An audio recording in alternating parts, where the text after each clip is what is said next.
अस्सलाम वालेकुम। जैसे अल्लाह ने कुरान में फरमाया, सब्र करो, बेशक अल्लाह का वादा सच्चा है और यकीन ना रखने वाले तुमको हरगिज़ बेवज़न ना पाए। अब इस आयत में अल्लाह ने आपको सब्र की तलकीन क्यों की है? क्योंकि यकीन रखने वालों की राह बेयकीन लोगों से ज़्यादा कठिन होती है।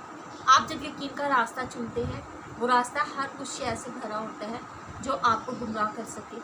आपको चारों तरफ से बेयकीन लोगों के तंज की और आपका मजाक उड़ाने की आवाज़ें सुनाई देंगी। इसलिए अल्लाह ने आपको इस हालत में सब्र का हुक्म दिया है और ये कहा है, आपने भी उन बेयकीन लोगों की तरह नहीं हो जाना जिन्होंने अपनी दुआओं में ज़रा सी देर पर अल्लाह से राब्ता तोड़ दिया।